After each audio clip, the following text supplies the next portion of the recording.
नमस्कार आप सभी को। मैं श्रेय कादियान। आप देख रहे हैं हमारे ऑफिशियल यूट्यूब चैनल श्रेय कादियान के। यदि आप नए हैं और हमसे पहली बार जुड़ रहे हो तो प्लीज इस चैनल को सब्सक्राइब कर लीजिए, लाइक कीजिए, कमेंट कर दीजिए, इस वीडियो को ज़्यादा से ज़्यादा शेयर कर दीजिए उन सभी खिलाड़ियों के साथ जो इस कोर्स में इनरोल होना चाहते हैं। जी हाँ दोस्तों, आपने सही सुना। ये नया कोर्स ला रहा है स्पोर्ट्स अथॉरिटी इंडिया की तरफ से, NSNIS का 2 years master of sports coaching. ठीक है, इसमें कौन कौन से खिलाड़ी इनरोल हो सकते हैं और कौन नहीं। 9 डिसिप्लिन स्पोर्ट्स के साथ आता है। ठीक है, आइए आपको मैं लेके चलता हूँ।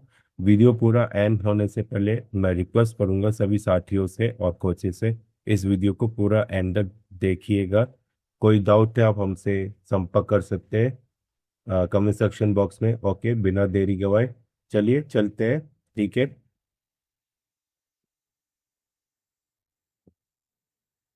तो दोस्तों मैंने इस डॉक्यूमेंट को ऑलरेडी डाउनलोड करके रखा हुआ हूँ। ठीक है, आपको ये दो डॉक्यूमेंट हमारे डिस्क्रिप्शन में मिल जाएगा। ठीक है, चलिए जल्दी से आपको बता देता हूँ कैसे कैसे क्या है।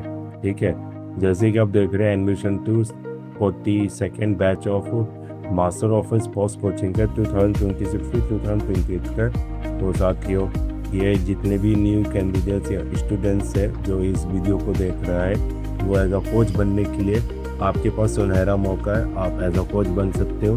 ठीक है, प्रोफेशनली, और आप अपने एथलीट्स को सिखा पाओगे from beginning to advance level पे। ठीक है, देखो बिगनर जो होता है उनके लिए NSNS से शॉर्ट टर्म कोर्स होता है। ये ऑलरेडी उसका, ये समझ लो ये गोल्ड मेडल है। ठीक है, वो ब्रॉन्ज मेडल, वो ब्रॉन्ज है। फिर सिल्वर होता है आपका full year of diploma course. ये होता है मास्टर, यानी कि ऑलरेडी अगर आप ये कर रहे हो ये आपके लिए बहुत अच्छा है। इसमें ये कि आपको 2 साल के लिए आपको रुकना पड़ेगा NSNI से पटियाला सेंटर के अंदर, या फिर कोई आप हॉस्टल लेकर जो है रह सकते हो। ठीक है, चलिए आपको सब चीज़ बताऊंगा बिना देरी गवाए। तो इसका जो है आज से चालू हो गया ऑनलाइन एप्लीकेशन। ठीक है, एंड सेकेंड जो है आपका जो लास्ट डेट है ऑनलाइन फिलिंग फॉर्म का वो है 30 अप्रैल। ये वेबसाइट की लिंक दी हुई है, अभी खुल नहीं रहा है, मैंने चेक किया हुआ है, फिर भी मैं चेक करूँगा खुला है तो ठीक, अदरवाइज आप लोग कर लीजिएगा। ठीक है, बेसिक है, आपको उसका प्रीवियसली आपको जो है वीडियो डिस्क्रिप्शन बॉक्स में मिल जाएगा। ओके, चलिए, कोई डाउट है आप इन्हें डायरेक्ट ईमेल कर सकते हैं Monday to Friday 9 AM to 5 PM। All right, okay, ये सिंपल है। जैसे कि 9 स्पोर्ट्स को मैंने ऑलरेडी स्टार्टिंग में बता दिया था, ये सिर्फ और सिर्फ पटियाला में होना है। ठीक है, 2 years courses affiliated to Punjabi University के साथ होगा। ठीक है, ये भाई आपके 9 गेम्स है, athletics, basketball, football, gymnastics, hockey, इनमेन field hockey, swimming, volleyball, weightlifting and wrestling. ठीक है जी, कोई भी एक आप चुन सकते हैं। क्वालिफिकेशन है इस तरीके का। ठीक है, आपके पास ग्रेजुएट डिग्री होनी चाहिए फ्रॉम एनी रिकॉग्नाइज्ड इंडियन या फॉरेन यूनिवर्सिटी से, कंडीशन के साथ, पर साथ में डिप्लोमा इन स्पोर्ट्स कोचिंग हो फ्रॉम साई NSNS पटियाला से, या फिर कोई अदर एकेडमिक सेंटर से, या डिप्लोमा किया हुआ हो, या फिर आपने BSc की हुई हो, या फिर आपने PG diploma in sports coaching किया हो। ठीक है, और 50% मार्क्स के साथ, उससे कम नहीं एक्सेप्ट करेंगे। एज जो है 45 साल से ज़्यादा नहीं होना चाहिए, और इसमें अगर ज़्यादा होता है तो 3 इयर्स का पर रिलैक्सेशन भी है। ओके, तो जो डिजर्विंग कैंडिडेट्स होंगे। ठीक है, और सीट वैकेंसीज केवल 40 है।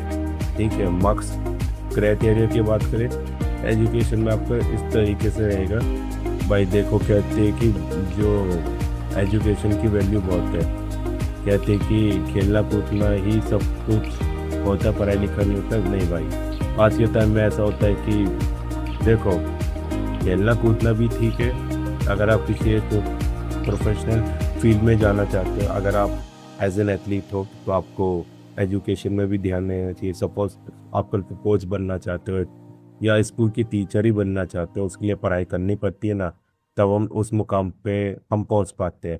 बहुत सारी चीज़ें हासिल कर लेते हैं। ठीक है, आने वाले समय आपको खुद पता चलेगा, because you all are beginner athletes. Okay, so as I have experience, so that's why I am telling you through our video. Okay, so देखिए, नंबर 1 जो है पोस्ट ग्रेजुएट या एमफिल किया हो या एंड अपने फिजिकल एजुकेशन में या स्पोर्ट्स साइंस में 10 मार्क्स है। इसी तरीके से आपने ग्रेजुएशन आपने कर रखी हो DPE या फिर DPES with PG diploma in physical education में, या फिर BPH किया हो तो आपके 9 मार्क्स है। ठीक है, जिसने नंबर 3 में पोस्ट ग्रेजुएट किया हो PG डिप्लोमा में फिजिकल एजुकेशन में, भाई उसके 8 मार्क्स से इस तरीके से रहेंगे। ठीक है, चलिए अब स्पोर्ट्स अचीवमेंट की बात करें, इतना रहेगा। ठीक है भाई मार्क्स। चलिए आगे क्यों दिखाते, बाकी आप वीडियो पॉज कर लीजिएगा। चलिए बाकी जो आपका marks percentage in diploma in sports coaching, marks percentage आपका इस तरीके से रहेगा। ठीक है, आप नंबर 1 में देख रहे हैं कि 75 एंड अबव ये सब 10 मार्क्स थे, और मार्क्स परसेंटेज में आपको 73 to 74 परसेंटेज है, 9 मार्क्स इस तरह से है। Number 4 very important, offline written test. आपके सारे के सारे पेपर जो है रिटन टेस्ट वो 50 नंबर के। ओके, एंड आपको जो ऑफलाइन इंटरव्यू होंगे यानी कि फेस टू फेस वो होगी 20 मार्क्स के। ओके, एंड इम्पोर्टेंट है final merit will be cumulative of marks in education qualification. आपके एजुकेशन क्वालिफिकेशन के ऊपर भी मैटर करता है। Marks in sports achievement, marks in diploma sports coaching, written test and interview, इन सबको मिला के एक फाइनल मेरिट लिस्ट निकलेगा। ठीक है, डेट बता दी गई कब का। अच्छा जी, वेरी इंपॉर्टेंट, 1000 रुपये आपकी एप्लीकेशन फीस होगी जो कि नॉन रिफंडेबल रहेगा। ओके, एंड नेक्स्ट इज आपका इस तरीके से एडमिशन एक ही बार आपको पैसा पे करना होगा, which will is around 47,700 rupees 2 साल के लिए। ठीक है, एक तरीके से देखा जाए सस्ता है, ये महंगा नहीं है। डिप्लोमा से तो सस्ता है अगर मैं कंपेयर करूँ तो, क्योंकि भाई इन्होंने ये सारी चीज़ें वगैरह दी हुई है। ठीक है, अगर आप मुझसे कहोगे कि महंगी है, मैं कहूँगा महंगा कुछ नहीं, सस्ता है। 2 साल में इतनी अच्छी पढ़ाई होती है, अब यकीन मानिए, आप जाइए, आपको एक्सपीरियंस मिलेगा, बहुत कुछ मिलेगा। ठीक है, सीखोगे, मैं अपने अनुभव से आपको बता रहा हूँ। ठीक है, तो चलिए ये फीस है, आप करिए पे। कोई डाउट है आप हमसे पूछें, हम आपको पूरी मदद करेंगे। ठीक है जी, चलिए अगर कोई स्टूडेंट इसको विड्रॉ करता है, वही UGC के थ्रू इसमें कोई काउंसलिंग की मीटिंग हुई और वो डिसाइड करेंगे कि वो आपका जो पेमेंट है, आई मीन जो मनी है, जो वो रिटर्न करना है या नहीं करना है, they will decide yet. Okay, not now, but मैं एक सजेशन पर्सनली दूंगा सभी को, अपना जो है पेमेंट करने से पहले आप 10 बार या 20 बार सोचो कि मुझे इस कोर्स में इनरोल होना है या नहीं। क्या फाइनली आप 2 साल के लिए अपने आप को फ्री टाइम दे सकते हो या नहीं दे सकते हो, सारी चीज़ें सोच के तभी फाइनल फैसला करना। जल्दबाजी में कुछ मत करना। कई बार क्या होता है कि आप जो है फैसला कर देते हो कि भाई हम 2 साल में ये करेंगे वो करेंगे, बट एक्चुअलिटी में होता नहीं है। तो एक्चुअल में रह के यानी ज़मीन पे रह के आप जो अच्छा सोचेंगे आपके लिए वही बेस्ट है, क्योंकि टाइम आजकल किसी के पास नहीं होता है, तो समय का अभाव होने के कारण बहुत लोग कोर्स भी नहीं कर पाते, इसलिए सही समय का चयन करना बहुत ज़रूरी है।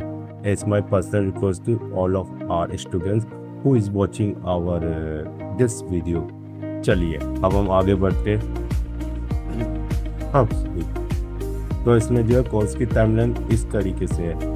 ठीक है, ऑफलाइन आपका जो टेस्ट होना है वो 28 मई को है, और 29 मई को जो आपका इंटरव्यू होना है along with verification of educational documents के साथ। All right, and then number 5 में आपका रिजल्ट्स मेरे लिस्ट निकलेगा। ठीक है, फिर फीस सबमिशन 14 से 30 जून के बीच 15 दिन का टाइम होगा। फिर देन नंबर 7 में ओरिएंटेशन प्रोग्राम होगा। ठीक है, और आपकी क्लासेस लिया जाएगा सीनियर एग्जीक्यूटिव डायरेक्टर के साथ पटियाला में, और टूर भी वगैरह कराया जाएगा कैंपस में 1 से 3rd वीक ऑफ जुलाई में। ठीक, very important guidelines for candidates इस तरीके से कुछ मैं समझाता हूँ। Prior to submission of the online application, candidates must ensure that they meet the eligibility criteria for the examination। जो स्टार्टिंग में कहा था उससे भी यही बात कह रहे हैं, जो पर्सनल रिक्वेस्ट किया है। ठीक, देखो कोई कहता नहीं है, मैं पर्सनली बता रहा हूँ, क्योंकि भाई देखो एक बार जो पैसा लगाते हैं फिर पैसा अगर लगा रहे हो तो या इतना मत सोचो, अगर नहीं लगाना है तो भाई वो आपके ऊपर निर्भर करता है। ठीक है, हम तो सिर्फ आपको वीडियो के थ्रू बता रहे हैं। ठीक, okay, now next is application from candidates who don't fulfill the eligibility criteria will be rejected। It mean अगर आपने फुलफिल अपना फॉर्म फिल नहीं करते हो तो आपका जो है रिजेक्ट कर सकते हो। ठीक है, एक बार पैसा जमा कर दिया तो आप पैसा जो विड्रॉ नहीं कर सकते। ठीक है, और request for changes in any particular of the application won't be entertained under any circumstances। Okay, ये बेसिक चीज़ है, बस उसमें गलत चीज़ें मत डालना। ठीक है, उसमें सही सही चीज़ें डालना जो जो इन्होंने मांगा हुआ है। ठीक है, बेसिक सी चीज़ें। अगर वेरी इंपॉर्टेंट, जो गवर्नमेंट एम्प्लॉय है चाहे स्टेट के हो सेंट्रल गवर्नमेंट के हो, आपको 100% अपलोड करना पड़ेगा NOC में नो ऑब्जेक्शन सर्टिफिकेट, कि भाई आपके डिपार्टमेंट को किसी को एक में जैसे रेलवे हो गया, इंडिया पोस्ट ऑफिस हो गया, या फिर आपका इनकम टैक्स वाले होंगे, और ना आपके उससे कोई दिक्कत नहीं है तो वो आप अपलोड कर सकते हो उनसे मांग के। ठीक है, और एंड वेरी इंपॉर्टेंट है कि फिजिकल आपका प्रेजेंस होना ज़रूरी है, एंड मिनिमम जो है 75% अटेंडेंस होना कंपलसरी है फॉर एवरी सेमेस्टर के। ठीक है, तो ये बहुत सारी चीज़ें हैं जो कि अच्छा है। ठीक है, तो चलिए इस वीडियो को मैं एंड करता हूँ। मैं उम्मीद करता हूँ आपको ये वीडियो बहुत अच्छी तरीके से समझ में आया होगा मेरे द्वारा बताए हुए। अगर कोई भी डाउट होता है, कुछ समझ में नहीं आता है, आप पूछ लीजिए। ठीक है, आपको सारी चीज़ें गाइड किया जाएगा। ये देख लीजिए, ये फिर से स्पोर्ट्स है जिनके बारे में मैंने बात की हुई है। ये 2 साल का मास्टर ऑफ स्पोर्ट्स कोचिंग का होना है। ठीक है, अगर आप चाहते हो आप कीजिए, आपके लिए बेनिफिट है, आप अपने स्टूडेंट्स को अच्छे से बता पाएंगे। ठीक है, तब तक के लिए जय हिंद, जय भारत, नमस्कार।